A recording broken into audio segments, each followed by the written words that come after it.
अब हम पढ़ते हैं विद्युत फ्लक्स।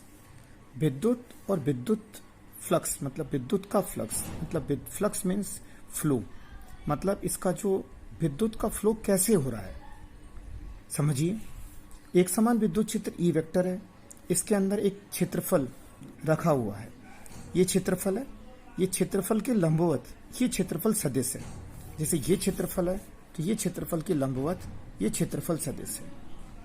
ठीक है, तो विद्युत क्षेत्र में रखे हुए किसी क्षेत्रफल या किसी पृष्ठ के लंबवत गुजरने वाली विद्युत बल रेखाओं की संख्या को हम विद्युत फ्लक्स कहते हैं।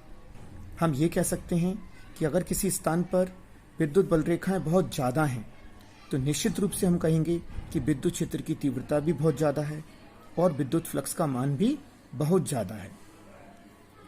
सदिश क्षेत्रफल से गुजरने वाली विद्युत बल रेखाओं की संख्या को भी हम विद्युत फ्लक्स कहते हैं। विद्युत फ्लक्स एक अदिश राशि होती है। विद्युत फ्लक्स को फाई से रिप्रेजेंट किया जाता है। विद्युत फ्लक्स विद्युत क्षेत्र की तीव्रता और क्षेत्रफल सदिश एस वेक्टर का अदिश गुणनफल होता है।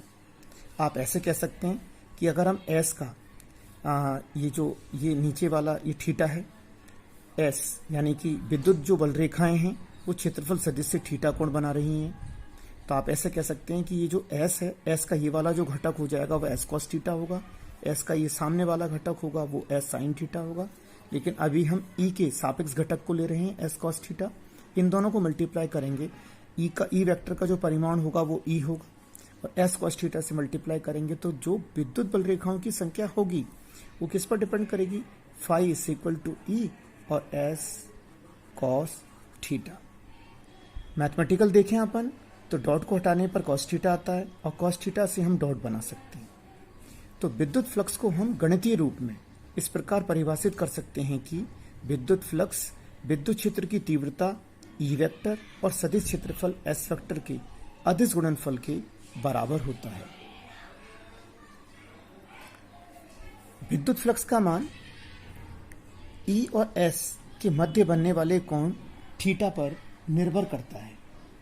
देखिए, यदि थीटा का मान यदि 0 है तो उस कंडीशन में थीटा का मान यदि हम ले लें 0 डिग्री, उस कंडीशन में cos 0 का मान 1 होगा और फाई जो होगा वो आपका मैक्सिमम होगा।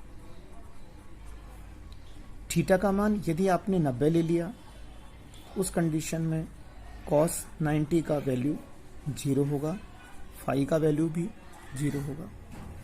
और अगर आपने थीटा का वैल्यू 180 ले लिया, उस कंडीशन में cos 180 का वैल्यू -1 होगा और फाई का वैल्यू माइनस का ई एस होगा, यानी कि ये फाई का वैल्यू मैक्सिमम होगा तो ये ई एस होगा प्लस ये माइनस का ई एस होगा। तो आप ऐसे कह सकते हैं कि फाई धनात्मक होगा, मतलब फाई पॉजिटिव होगा। फाई पॉजिटिव कब होगा, जब थीटा का वैल्यू फाई पॉजिटिव है, फाई पॉजिटिव होगा जब थीटा का जो वैल्यू है अपना वो 90, यानी कि ये थीटा हो गया अपना, थीटा का वैल्यू 90 से कम होना चाहिए और 0 डिग्री से ज़्यादा होना चाहिए। और फाई का वैल्यू अगर नेगेटिव है तो इसका मीनिंग है कि थीटा का वैल्यू 180 से कम होना चाहिए और 90 से ज़्यादा होना चाहिए इस कंडीशन में। और थीटा का वैल्यू मतलब फाई का वैल्यू अगर 0 है तो इसका मीनिंग है कि थीटा का जो वैल्यू होगा वो 90 डिग्री होगा। ठीक है, आगे समझिए। जब विद्युत क्षेत्र रेखाएं क्षेत्रफल के बाहर निकलती हैं, कैसे, ये जैसे कोई एक क्षेत्रफल है, ठीक है। अब इस क्षेत्रफल की जो दिशा होगी वो ये होगी एस वेक्टर, और यहां से विद्युत बल रेखा निकल रही है, मतलब विद्युत क्षेत्र की तीव्रता की दिशा भी यही होगी। तो दोनों के बीच में जो कोण होगा वो कितना होगा, theta is equal to 0 degree. तो फाई कैसा होगा, इसके अंदर पॉजिटिव होगा।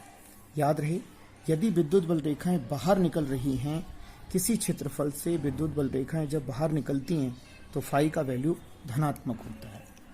और किसी क्षेत्रफल में जब विद्युत बल रेखाएं प्रवेश करती हैं, यानी कि ये तो बाहर निकल रही हैं, यहाँ विद्युत बल रेखाएं प्रवेश कर रही हैं, तो ये विद्युत बल रेखाएं हो गई ई वेक्टर, और क्षेत्रफल इसका जो सदिश होगा वो क्षेत्रफल सदिश की दिशा होगी ये वाली, यानी कि एस वेक्टर। दोनों के बीच में थीटा का वैल्यू कितना होगा 180 डिग्री। इस कंडीशन में 180 cos 180 का जो वैल्यू होता है वो होता -1, तो फाई का वैल्यू कैसा हो जाएगा -VE हो जाएगा। तो जब किसी क्षेत्रफल से विद्युत बल रेखाएं बाहर निकलती हैं तो फ्लक्स धनात्मक होता है, और जब किसी क्षेत्रफल में विद्युत बल रेखाएं प्रवेश करती हैं तो फ्लक्स कैसा होता है, ऋणात्मक होता है। अब समझिए आगे कि यदि जो हमारा